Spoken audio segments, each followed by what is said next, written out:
Welcome to math meetings. Students, आज की इस वीडियो में हम सीखेंगे कि रेजिड्यू एट ए पोल क्या है, कैसे हम इन्हें फाइंड करते हैं, कैसे हम इन्हें डिफाइन करते हैं। लेकिन रेजिड्यूज़ पर बात करने से पहले हम थोड़ा सा लास्ट लेक्चर का रिव्यू कर लेते हैं। लास्ट लेक्चर में हमने डिफाइन किया कि सिंगुलैरिटीज़ क्या होती हैं। सिंगुलैरिटीज़ की डिफरेंट टाइप्स को हमने देखा। सिंगुलैरिटीज़ की दो टाइप्स हैं, आइसोलेटेड सिंगुलैरिटी और नॉन आइसोलेटेड सिंगुलैरिटी। देन हमने आइसोलेटेड सिंगुलैरिटी को फर्दर डिवाइड किया तीन टाइप्स में, रिमूवेबल सिंगुलैरिटी, इसेंशियल सिंगुलैरिटी और तीसरी टाइप है पोल। आइसोलेटेड सिंगुलैरिटीज़ की जो दो टाइप्स हैं, इसेंशियल सिंगुलैरिटी और पोल, इनको डिफाइन करने के लिए हमने लॉरेंट सीरीज़ एक्सपेंशन को डिफाइन किया। ठीक है, इनको डिफाइन करने के लिए हमने लॉरेंट सीरीज़ एक्सपेंशन का प्रिंसिपल पार्ट जो है उसे हमने लिया। ठीक है, प्रिंसिपल पार्ट से हमने देखा कि उसमें नंबर ऑफ टर्म्स पर डिपेंड करता है कि जो सिंगुलैरिटी है वो इसेंशियल सिंगुलैरिटी होगी या वो पोल होगा। लॉरेंट सीरीज़ आपके पास क्या होती है, A0 plus A1Z plus A2Z square plus so on. ये पार्ट आपके पास लॉरेंट सीरीज़ का एनालिटिक पार्ट कहलाता है। प्लस दूसरा पार्ट जो है B1/Z1 plus B2/Z2 plus B3/Z cube, sorry ये पावर्स हैं, ठीक है, Z cube plus so on. तो ये पार्ट जो है लॉरेंट सीरीज़ का, ये एनालिटिक पार्ट कहलाता है और ये पार्ट कहलाता है principal part.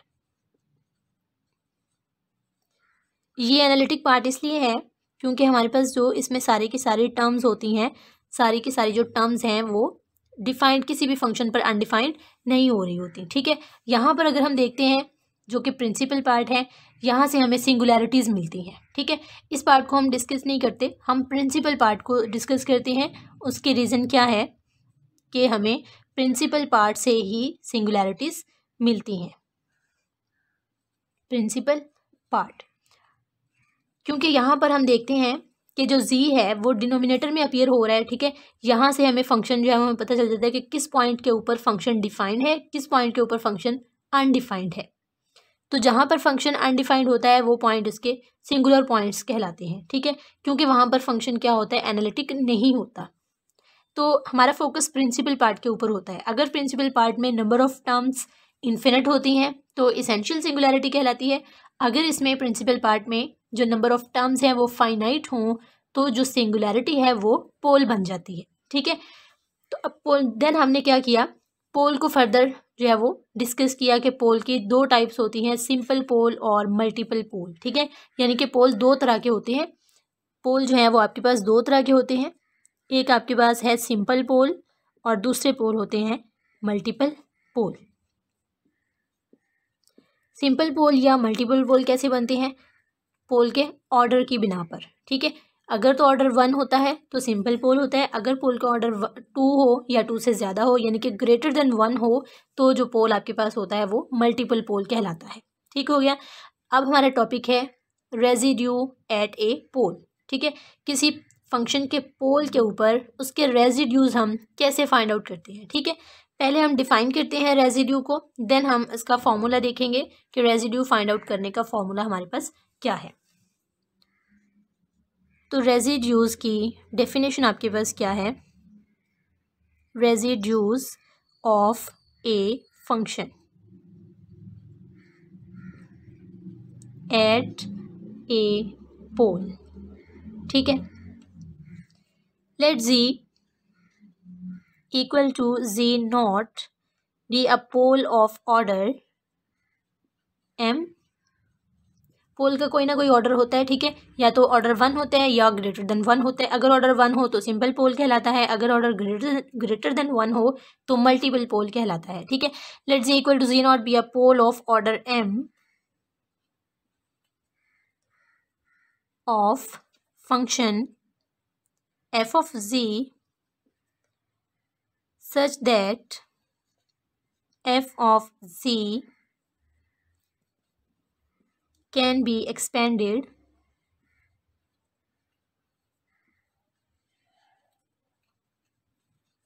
as a Laurent series as a Laurent series.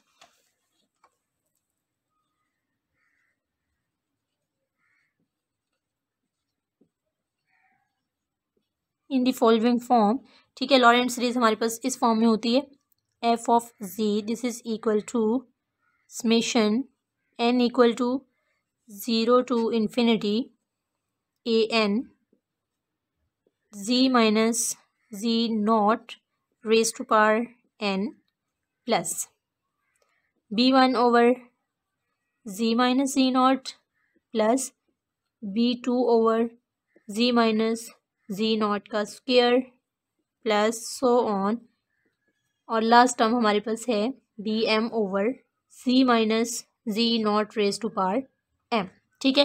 तो अब चूंकि हमने फंक्शन को लॉरेंट सीरीज की फॉर्म में एक्सपेंड कर दिया है, ठीक है, तो यहाँ पर हमारे पास दो पार्ट है, एक हमारे पास एनालिटिक पार्ट है, ये वाला पार्ट एनालिटिक पार्ट है, और दूसरा पार्ट हमारे पास कौन सा पार्ट है, प्रिंसिपल पार्ट है।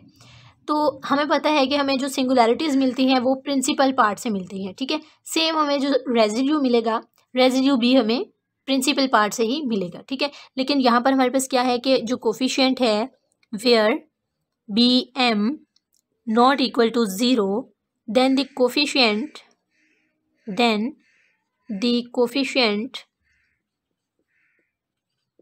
b1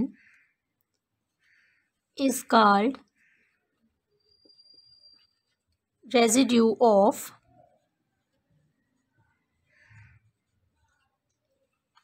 f of z, residue of function at z equal to z naught, ठीक है। तो ये हमारे पास डेफिनेशन है रेजिड्यू की, कि रेजिड्यू आपके पास क्या होता है, प्रिंसिपल पार्ट में जो आपके पास z माइनस जी नॉट का जो कोफिशिएंट है जो कि b1 है यहाँ पर, तो b1 क्या होगा, इसका रेजिड्यू होगा, ठीक है। लेकिन जब हम, अब ये तो हमारे पास डेफिनेशन है रेजिड्यू की, जब हम रेजिड्यू फाइंड आउट करते हैं किसी भी फंक्शन के, तो उसके लिए हमारे पास दो फार्मूलाज हैं, ठीक है। अब हम फार्मूलाज देखते हैं कि हम फार्मूला की मदद से रेजिड्यू जो है वो कैसे फाइंड आउट करते हैं। जैसे कि हम लोगों ने लास्ट लेक्चर में ये पढ़ा कि पोल दो तरह के होते हैं, सिंपल पोल और मल्टीपल पोल। आपको उस लेक्चर का लिंक जो है वो डिस्क्रिप्शन में मिल जाएगा, ठीक है, वहाँ से आप जाकर लेक्चर देख सकते हैं अगर आपने अभी तक जो है ना वो लेक्चर नहीं देखा है। तो सिंपल पोल और मल्टीपल पोल पे जो रेजिड्यूज फाइंड आउट करने का फॉर्मूला है वो भी हमारे पास दोनों के लिए अलग अलग है, ठीक है। यानी कि सिंपल पोल पे रेजिड्यू हम अलग तरीके से फाइंड करते हैं और मल्टीपल पोल पे रेजिड्यू हम अलग तरीके से फाइंड करते हैं। तो पहले हम देखते हैं कि residue at a simple pole हम कैसे फाइंड करते हैं। Residue at a simple pole, formula इसका हमारे पास है limit z approaches to z naught z minus z naught into f of z, ठीक है। Residue at a simple pole, उसका फॉर्मूला आपके पास क्या है, limit z approaches to z naught z minus z naught into f of z। Example की मदद से हम इसे समझते हैं किस तरह से हम फार्मूला जो है वो अप्लाई करते हैं। फंक्शन हमारे पास है f of z equal to z square plus 1 divided by z into z plus 1, ठीक है। पहले तो हम देखते हैं कि फंक्शन के पोल कौन कौन से हैं, ठीक है। Clearly function has a pole, चलिए यहाँ पर लिख लेते हैं f of z has pole at z equal to 0 and z is equal to -1, ठीक है। दो ही पोल है इसके जहाँ पर फंक्शन जो है वो एनालिटिक नहीं है, z इक्वल टू 0 पर, और यहाँ से हमें जो फैक्टर जो z की वैल्यू मिल रही है वो है -1। तो यहाँ पर हमारे पास फंक्शन के दो पोल हैं, z इक्वल टू 0 और z इज इक्वल टू -1, ठीक है। तो देन अब देखते हैं कि सिंपल पोल क्या है, मल्टीपल पोल क्या है, ठीक है। तो सिंपल पोल कौन से पोल होते हैं जिनका ऑर्डर क्या होता है, 1 होता है, ठीक है। यहाँ पर अगर हम देखें तो हमारे पास जो दोनों पोल हैं, दोनों पोल का ऑर्डर क्या है, 1 है, ठीक है। ऐसे हो सकता है कि एक फंक्शन में आपके पास एक पोल का ऑर्डर जो है वो 1 हो और एक पोल का ऑर्डर ग्रेटर देन 1 हो, यानी कि एक जो है वो आपके पास सिंपल पोल हो और दूसरा आपके पास मल्टीपल पोल हो, ऐसा भी हो सकता है। लेकिन यहाँ पर हमारे पास इस वक्त जो फंक्शन है इसमें दोनों जो पोल हैं वो सिंपल पोल हैं, ठीक है। तो फॉर्मूला हमारे पास क्या है रेजिड्यू फाइंड आउट करने का। हम दोनों पोल्स पे z equal to 0 and z is equal to -1 दोनों के लिए 1 बाय 1 फाइंड आउट करते हैं रेजिड्यू। ठीक है, residue at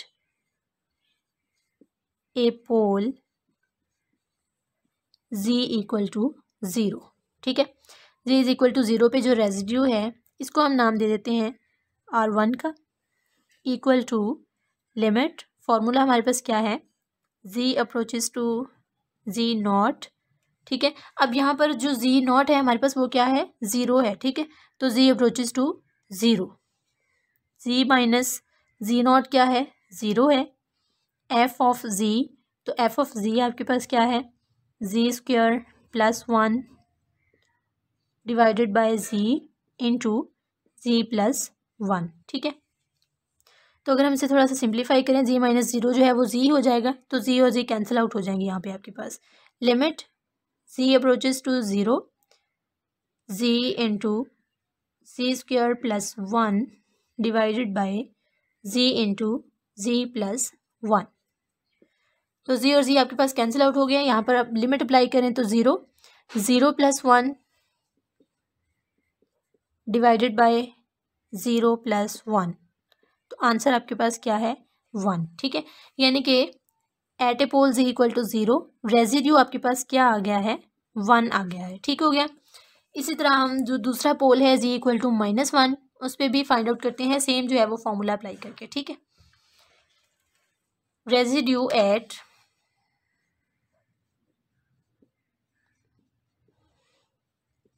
a pole z equal to -1। ठीक है, इसको हम रेजिड्यू को नाम दे देते हैं r2 का। कौन सा रेजिड्यू है, किस पोल के ऊपर है ये z इक्वल टू -1, जो दूसरी वैल्यू थी हमारे पास ये उस पे है। ठीक है, तो r2 is equal to limit z approaches to -1। ठीक है, एक्चुअली जो z नॉट है वो हमारे पास क्या होता है, वो पोल होता है जिस पोल पे हमने रेजिड्यू फाइंड आउट करना है। ठीक है, तो z approaches to -1, z minus z naught की वैल्यू हमारे पास क्या है -1 है, f ऑफ z क्या है z square plus 1 divided by z into z plus 1। Okay, again इसे थोड़ा सा सिंप्लीफाई करें। Limit z approaches to -1, z plus 1। ठीक है, माइनस इंटू माइनस प्लस हो जाएगा, तो z plus 1, z square plus 1 divided by z into z plus 1। ठीक है, तो z प्लस 1 और z प्लस 1 यहाँ से कैंसिल आउट हो जाएंगे। अब आपके पास जो टर्म बची है वो है z square plus 1 divided by z। Limit z approaches to -1, z square plus 1 divided by z। तो लिमिट जो है वो अप्लाई करें, लिमिट अप्लाई करेंगे तो -1 का स्क्वायर प्लस 1 डिवाइडेड बाय -1, तो आपके पास 1 प्लस 1 2 डिवाइडेड बाय -1, तो आंसर आपके पास क्या आ जाएगा -2 आ जाएगा। ठीक है, यानी कि at pole z equal to -1 residue आपके पास क्या आ गया है -2। ठीक है, तो इस तरह हम फाइंड आउट कर सकते हैं कि जो सिंपल पोल है उस पे रेजिड्यू फाइंड आउट करने का आपके पास ये फॉर्मूला है। ठीक है, अब हम देखते हैं कि residue at multiple pole find out करने का फॉर्मूला हमारे पास क्या है। तो अब हमारे पास है रेजिड्यू एट ए मल्टीपल पोल। ठीक है, मल्टीपल पोल कौन सा पोल होता है, फॉर एग्जांपल आपके पास फंक्शन है 1/z प्लस 1 होल स्क्वायर। ठीक है, तो यहाँ पर पोल क्या है c इक्वल टू -1 पर पोल है इस फंक्शन का, तो -1 जो है ये एक मल्टीपल पोल है, क्योंकि यहाँ पर जो इसके एक्सपोनेंट है वो 2 है, तो उतना ही जो है वो उस पोल का ऑर्डर हो जाएगा। ठीक है, तो इस पोल का ऑर्डर कितना है 2 है, तो लिहाजा ये एक मल्टीपल पोल है जिसका ऑर्डर क्या हो ग्रेटर देन 1 हो, तो वो पोल क्या कहलाता है मल्टीपल पोल कहलाता है। ठीक है, दूसरी इसकी जो प्रॉपर डेफिनेशन है वो ये है कि नंबर ऑफ टर्म्स जिस फंक्शन के अंदर कितनी है उतना ही उस जो पोल होता है उसका ऑर्डर होता है। ठीक है, लेकिन डायरेक्टली अगर आप फंक्शन से देख के बताना चाहें तो आप बता सकते हैं कि जो भी एक्सपोनेंट है वो उतना ही जो है वो उस फंक्शन उस पोल का ऑर्डर हो जाएगा। ठीक है, तो अब हमारे पास रेजिड्यू हमने फाइंड आउट करना है मल्टीपल पोल पे, तो इसका हमारे पास फॉर्मूला होता है 1/m-1 का फैक्टोरियल। ठीक है, m यहाँ पर क्या है ऑर्डर ऑफ ए पोल। ठीक है, m जो है वो पोल का ऑर्डर है। Limit z approaches to z naught वो वैल्यू है, ठीक है, जिस पे हम जो है वो रेजिड्यू फाइंड आउट कर रहे हैं, जिस पोल के ऊपर, वो z नॉट जो है वो वाला पोल की वैल्यू है। dm-1 डिवाइडेड बाय dgm-1, ठीक है, यानी कि हमने डेरिवेटिव लेना है। कौन सा डेरिवेटिव? जितना उसका ऑर्डर है, जो हमने पोल लिया है उस पोल का जो भी ऑर्डर है, ठीक है। अगर 3 ऑर्डर है, 4 ऑर्डर है, ये जो भी ऑर्डर है, 4 अगर ऑर्डर है तो 4 - 1 3 हो जाएगा, यानी कि हमने 3 दफ़ा उसका डेरिवेटिव लेना है, ठीक है। अगर ऑर्डर 3 है, मल्टीपल पोल का जो ऑर्डर है वो अगर 3 है तो 3 - 1 2 हो जाएगा, यानी कि हमने सेकेंड डेरिवेटिव लेना है, ठीक है। z minus z naught raise to power m f of z। तो ये हमारे पास फॉर्मूला है मल्टीपल पोल पे रेजिड्यू फाइंड आउट करने का। 1/m-1 फैक्टोरियल, m ऑर्डर है, पोल का ऑर्डर, ठीक है। जैसे मैंने यहाँ पर आपको बताया कि यहाँ पर -1 जो पोल है इसका ऑर्डर कितना है, 2 है, ठीक है। तो m की वैल्यू यहाँ पर क्या हो जाएगी, 2 हो जाएगी, ठीक है। तो m-1 factorial limit z approaches to z naught into derivative, कौन सा डेरिवेटिव आपने लेना है, उसमें से जो ऑर्डर है उसमें से एक माइनस कर देना है, ठीक है। dm-1 divided by dz raise to power m-1, यानी कि हम जो डेरिवेटिव ले रहे हैं वो किस के हिसाब से लेंगे, विद रिस्पेक्ट टू z लेंगे, ठीक है। z minus z naught raise to power m f of z। तो ये आपके पास फॉर्मूला है मल्टीपल पोल पे रेजिड्यू फाइंड आउट करने का। फंक्शन है f of z equal to 1/z² plus 1 raise to power 3, ठीक है। पहले तो आप जो है इसके पोल फाइंड आउट करें, तो क्लियरली इसके पोल क्या हैं, z² प्लस 1 को हम लिख सकते हैं z plus iota into z minus iota, और दोनों की पावर कितनी हो जाएगी, 3 हो जाएगी, ठीक है। z plus iota raise to power 3 and z minus iota raise to power 3। चलिए हम फंक्शन को ऐसे लिख लेते हैं, z plus iota raise to power 3 और z minus iota raise to power 3, ठीक है। तो हमारे पास इसके पोल कौन कौन से हैं, function has pole at z equal to minus iota and z is equal to plus iota, ठीक है। यानी कि प्लस माइनस आयोटा जो है वो इसके पोल्स हैं। अब हम देख सकते हैं कि हमारे पास जो दोनों पोल हैं, प्लस आयोटा और माइनस आयोटा, उनका ऑर्डर कितना है, 3 है दोनों का ऑर्डर, ठीक है। तो इस तरह हमारे पास जो ये पोल है, ये कौन से पोल हैं, मल्टीपल पोल है, ठीक है। तो मल्टीपल पोल फाइंड आउट करने के लिए हमारे पास, मल्टीपल पोल पे रेजिड्यू फाइंड आउट करने के लिए हमारे पास फॉर्मूला ये है, ठीक है। अब हम ये फॉर्मूला यूज़ करते हैं और इस पे रेजिड्यू जो है वो इन दोनों पोल पे रेजिड्यू फाइंड आउट करते हैं, ठीक है। मैं एक ही पोल पे रेजिड्यू फाइंड आउट करूँगी, ठीक है। सिमिलरली जो है वो दूसरे पोल पे आप रेजिड्यू फाइंड आउट कर सकते हैं, ठीक है। रेजिड्यू एट ए पोल, कोई भी जो है यहाँ से हम ले लेते हैं, at a pole minus iota equal to, इसे हम नाम दे देते हैं R1 का, ठीक है। अपनी आसानी के लिए हम इसे R1 से डिनोट कर देते हैं ताकि हम इतनी लंबी स्टेटमेंट ना लिखें, ठीक है। Residue at a pole minus iota, z equal to minus iota, ठीक है। ऐसे लिख लेते हैं, z equal to minus iota. तो माइनस आयोटा पे जो हमने रेजिड्यू जो है वो फाइंड आउट करना है। अब चूंकि माइनस आयोटा हमारे पास क्या है, मल्टीपल पोल है, ठीक है। तो मल्टीपल पोल के लिए हमारे पास जो फॉर्मूला है वो क्या है, 1/m-1 फैक्टोरियल। m क्या है, ऑर्डर है, तो यहाँ पर हमारे पास ऑर्डर कितना है, माइनस आयोटा के लिए इसका ऑर्डर, ठीक है। इस पे हमने ऑर्डर चेक करना है, तो 3 है, ठीक हो गया। m हमारे पास क्या है, 3 है, यानी कि 1/3 - 1 का factorial. Limit z tends to z naught minus iota into derivative of, derivative जो है वो पावर कितनी है, m-1 है, 3 - 1 2, सेकेंड डेरिवेटिव हो जाएगा dz का square, z minus z not आपके पास माइनस आयोटा है तो वो प्लस आयोटा हो जाएगा, ठीक हो गया। Plus iota raise to power m is equal to 3 f of z। तो फंक्शन आपके पास क्या है, 1/c plus iota raise to power 3 and z minus iota raise to power 3, ठीक है। मैंने जो है यहाँ पर ये सिंप्लीफाइड फॉर्म में जो है फंक्शन वो यूज़ किया है, ठीक है। उसकी वजह ये है कि अगर हम ये वाला फंक्शन लिखते भी हैं तो भी हमें ये कैंसिल आउट करने के लिए हमें सिंप्लीफाई करना ही पड़ेगा, ठीक है। तो मैंने पहले ही जो है वो यहाँ पर सिंप्लीफाई जो फंक्शन कर रखा है हमने वो यूज़ कर लिया। तो z plus iota raise to power 3 और ये आपके पास कैंसिल आउट हो जाएगा, ठीक है। तो आपने 1/3 - 1 2 factorial limit z approaches to minus iota d square over D G square of, अब आपके पास जो फंक्शन बचा है वो है z minus iota raise to power 3। ठीक है, पहले जो है वो आप इसको 2 दफ़ा डिफरेंशिएट करेंगे, देन लिमिट इस पर अप्लाई करेंगे। ठीक है, तो 2 दफ़ा हम इसे डिफरेंशिएट कर लेते हैं 1 बाय 1। फर्स्ट डेरिवेटिव अगर हम इस फंक्शन का लेते हैं d/dz of z minus iota raise to power -3, तो आपके पास इसका डेरिवेटिव क्या हो जाएगा -3 z minus iota raise to power -4 into G का डेरिवेटिव 1 हो जाएगा। ठीक है, तो ये आपके पास फर्स्ट डेरिवेटिव है। अगेन डिफरेंशिएट करें तो आपके पास सेकंड डेरिवेटिव क्या हो जाएगा, मैं डायरेक्टली जो है ना यहाँ पर सेकंड डेरिवेटिव लिख रही हूँ। ठीक है, तो सेकंड डेरिवेटिव आपके पास हो जाएगा -3 -4 z minus iota raise to power -5। तो अगर हम इसे सिंप्लीफाई करें 12 4 into 3 12 divided by z minus iota raise to power 5। ठीक है, तो ये आपके पास जो है वो सेकेंड डेरिवेटिव इसका हो जाएगा 12/z minus iota raise to power 5।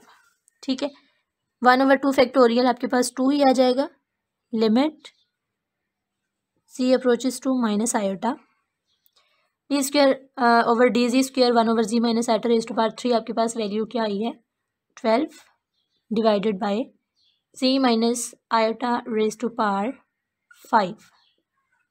अब हमने सिंपली क्या करना है, लिमिट अप्लाई करनी है। ठीक है, और लिमिट आपके पास क्या है minus iota 12/2 into 1 minus iota raise to power 5। ठीक हो गया, सिंप्लीफाई करें तो आपके पास क्या हो जाएगा 6 आ जाएगा into 1/-2 iota raise to power 5। ठीक है, -2 आयोटा रेज टू पावर क्या हो जाएगा आपके पास -32 6 divided by -32 into 1 iota raise to power 5। ठीक है, अब हम इसे जो है वो मज़ीद सिंप्लीफाई कर सकते हैं। आयोटा रेज टू पावर 5 को रैशनलाइज करें अगर हम, या आप इसे इस तरह भी लिख सकते हैं, रैशनलाइजेशन से पहले हम इसे लिख सकते हैं -6/32 को अगर हम सिंप्लीफाई करते हैं तो ये हमारे पास हो जाएगा 2 पे डिवाइड हो जाएगा -3/16 into 1 iota square iota raise to power 4 into 1 into iota raise to power 4 into iota, तो ये आपके पास 1 हो जाएगा डिवाइडेड बाय आयोटा आ जाएगा। ठीक है, यानी कि आपके पास यहाँ पर क्या बन रहा है -3/16 आयोटा। ठीक है, -3/16 आयोटा, तो आयोटा को अगर हम रैशनलाइज करें तो आपके पास आंसर क्या आएगा -3 iota divided by 16 iota square की वैल्यू हमारे पास -1 होती है, तो चले हम एक स्टेप और लिख लेते हैं -16 हो जाएगा, तो यानी कि 3 आयोटा/16 आपके पास जो है वो रिक्वायर्ड रेजिड्यू आ जाएगा। ठीक है, residue at a multiple pole z equal to minus iota पे हमने ये रेजिड्यू फाइंड आउट किया। ठीक है, सिमिलरली आप z इक्वल टू आयोटा पर भी सेम इसी तरीके से रेजिड्यू जो है फाइंड आउट कर सकते हैं। दोनों जो हमारे पास पोल थे आयोटा और माइनस आयोटा, ये मल्टीपल पोल्स थे। ठीक है, तो एक फंक्शन पे एक पोल सिंपल भी हो सकता है और एक पोल मल्टीपल भी हो सकता है। ठीक है, या दोनों पोल सिंपल हो सकते हैं या दोनों मल्टीपल हो सकते हैं। ठीक है, ऐसा पॉसिबल है। ठीक है, तो इस तरह आप जो है वो दोनों के लिए अलग अलग फार्मूला अप्लाई करके रेजिड्यूज फाइंड आउट कर सकते हैं।